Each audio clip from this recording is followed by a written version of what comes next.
कुछ दिनों से मीरा बहुत परेशान थी। उसकी शादी के बाद जब जब वो अपने मायके अपने भाई भाभीयों से मिलने के लिए जाती तो सब उसे खूब लाड प्यार करते, उसकी खूब खातिरदारी करते।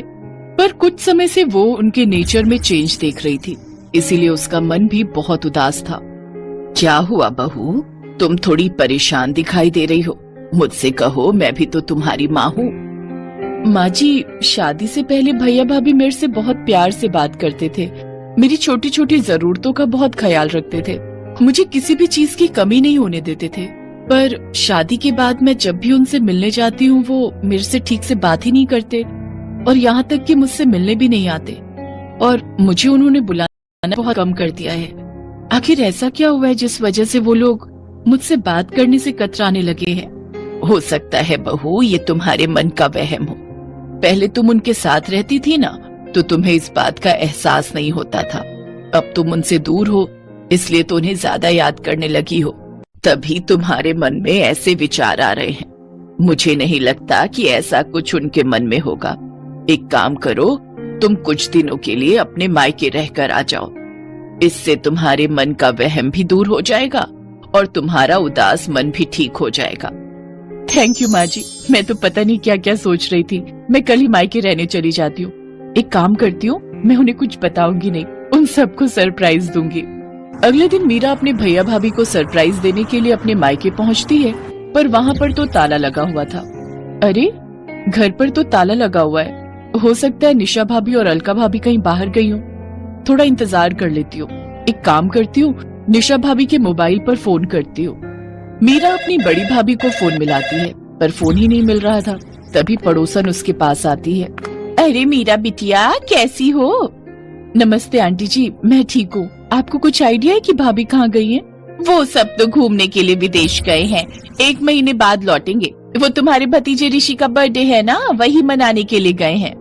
विदेश गए हैं? मुझे बताया भी नहीं। आ जाओ बिटिया, यहाँ आ जाओ, मैं चाय बनाती हूँ। नहीं आंटी जी, मैं फिर कभी आऊंगी, अभी मैं चलती हूँ।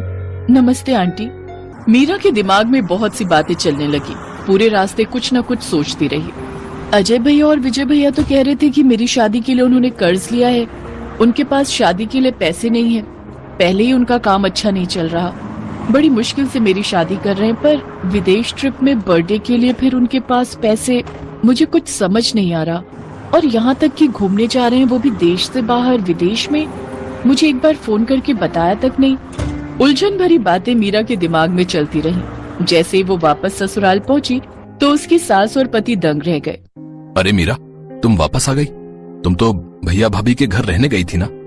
क्या हुआ बहू, तुम लौट क्यों आई? भैया भाभी आउट ऑफ इंडिया गए हैं ऋषि का बर्थडे मनाने के लिए। सब लोग 1 महीने बाद लौटेंगे। मुझे एक बार भी फोन करके दोनों भैया और भाभी ने बताया तक नहीं। मैं यही सोच रही हूँ, कम से कम एक फोन तो कर देते। हमसे तो उन्होंने कहा था कि हमारे पास शादी के लिए पैसे नहीं हैं, इसीलिए अमित ने लोन लेकर पूरी शादी का खर्च उठाया था। वैसे मुझे ये बात कहनी नहीं चाहिए, बहू के पास विदेश घूमने के लिए पैसे कहाँ आए, जबकि पूरी शादी तो हमने की है, यही देखते हुए कि उनके पास शादी के लिए पैसे नहीं है। ये तो तुम दोनों की लव मैरिज थी, इसी वजह से ना मैंने कुछ बोला, न तुम्हारे ससुर जी ने और ना ही अमित ने। छोड़ो विमला, ये सब कहने की क्या जरूरत है? बहू पहले ही बहुत परेशान है, ये सब बातें सुनकर ये और परेशान हो जाएगी। अब कोई नहीं, मीरा हमारी बहू है, हमारा खर्चा हो या इसके मायके वालों का, बात एक ही है। अगले 1 महीने तक मीरा के भाई भाभीओं ने एक भी फोन नहीं किया। अचानक 1 महीने बाद एक दिन जब मीरा अपने पति अमित के साथ बाजार गई हुई थी, वहीं उसकी दोनों भाभियां उसे दिखाई दी, पर वो दोनों उससे नजरें चुराने लगी। सुनो, ये तो निशा भाभी और अलका भाभी है ना? इसका मतलब ये लोग विदेश से वापस आ गए, पर इन्होंने आकर भी मुझे फोन नहीं किया। चलो तो मैं बात करती हूँ। छोड़ो ना मीरा, जब उन्होंने ही तुम्हें याद नहीं किया तो तुम क्यों उनसे बात कर रही हो? रहने दो। नहीं, ऐसे थोड़ी होता है। जरा पूछूं तो, वो मेरी भाभियां हैं, उनसे ये सब पूछने का तो मेरा हक बनता है। रुको, मैं अभी पूछती हूँ। मीरा जैसे ही अपनी दोनों भाभियों के पास जाने लगती है, उसकी भाभियां उसे देखकर इग्नोर करके चली जाती हैं। निशा भाभी, अलका भाभी, इधर। अरे, मुझे देखकर भी अनदेखा कर दिया। मुझे कुछ समझ नहीं आ रहा, आखिर ये माजरा क्या है? मैंने तुम्हें बोला था ना कि मत जाओ। देखो, उन्होंने तुम्हें देखा फिर भी नहीं रुकी। चलो अब घर चलते हैं। मीरा घर आकर सारी बात अपनी सास को बताती है।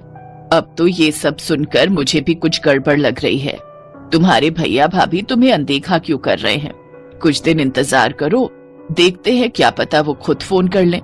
अगले कुछ दिनों तक मीरा ने वेट किया, फिर भी किसी का भी फोन उसके मायके से नहीं आया। एक दिन मीरा अपनी सास के साथ किसी काम से बाजार से लौट रही थी, तो रास्ते में उसे अपने पापा के खास वकील दोस्त मिस्टर शर्मा मिल गए, जिनसे उसे एक ऐसी बात पता चली जिसे सुनकर वो और उसकी सास हैरान रह गए। मुझे तो हैरानी हो रही है मीरा बिटिया कि तुम्हारे दोनों भाइयों ने बंटवारे का हिस्सा तुम्हें नहीं दिया, जबकि तुम्हारे पापा तो 3 हिस्से करके गए थे। तुम्हारी वसीयत में यही लिखा था कि तीसरा हिस्सा तुम्हारी शादी और तुम्हारे दूसरे खर्चों के काम आएगा। पता नहीं अचानक से तुम्हारे दोनों भाइयों ने मुझे मना कर दिया और मेरी जगह किसी और वकील को हायर कर लिया। मुझे बात ही समझ नहीं आई। अब मैं क्या ही बोलता रहे हो, मेरा बोलना भी सही नहीं था ना। पर मैं ये तो कहूंगा बेटी कि तुम्हें अपने हक का पैसा लेना चाहिए। वो तुम्हारे पापा की आखिरी इच्छा थी कि तुम्हें भी बंटवारे का हिस्सा मिले। मुझे कहना तो नहीं चाहिए, पर कहीं ना कहीं मुझे लगता है कि तुम्हारे भाई भाभीियों ने तुमसे बेईमानी की है। मैं यकीन नहीं कर सकती कि मेरे अपने सगे भाई मेरे साथ ऐसा करेंगे। वकील अंकल प्लीज मेरी हेल्प कीजिए, ताकि मैं अपने हिस्से के पैसे अपने भाई भाभीियों से ले सकूं। एक बार वो कहते तो सही कि बहन हम तुझे बंटवारे का हिस्सा नहीं देना चाहते, तो मैं हंसते हंसते वो पैसे उन्हें दे देती। अरे मैं तो उनकी सगी बहन हूँ, वो मुझसे जान भी मांगते तो मैं दे देती, पर उन्होंने मुझसे इस तरह झूठ और बेईमानी के सहारे बर्ताव किया है, वो माफी के लायक ही नहीं है। प्लीज अंकल, मुझे किसी भी तरह अपने भाइयों से अपना हिस्सा लेना है। ठीक है, मैं तुम्हारी मदद जरूर करूंगा बेटी। है मीरा, तुमने बिल्कुल सही फैसला लिया है। मैं और बाकी घर के लोग भी तुम्हारे साथ हैं। Thank you mummy ji, thank you so much. मुझे पता है कि आप लोग बहुत अच्छे हैं। आपने खुद ही सारी शादी का खर्च उठाया था, ये बात मैं कैसे भूल सकती हूँ। अब मैं अपने भाई भाभीियों से अपने पापा की जायदाद का हिस्सा जरूर लूंगी, जो वो मेरे लिए छोड़ कर गए हैं। वकील मिस्टर शर्मा की हेल्प से मीरा को अपने पिता की जायदाद में से तीसरा हिस्सा मिल जाता है, जो वो उसके नाम करके गए थे। पर मीरा को इस बात का दुख था कि उसके भाई पैसों के लिए उसके साथ गलत हो गए। आज से मेरा कोई मायका नहीं है। भूल जाना कि आपकी कोई बहन भी थी। ऐसा मत कह मीरा, हमसे गलती हो गई। हाँ मीरा, पैसों के लालच में हम अंधे हो गए थे। नहीं भैया, अब बहुत देर हो चुकी है। प्लीज अब आप मुझसे कभी भी कोई वास्ता मत रखना। थैंक यू शर्मा अंकल, आपने भी बहुत हेल्प। मीरा की आंखों में आंसू थे।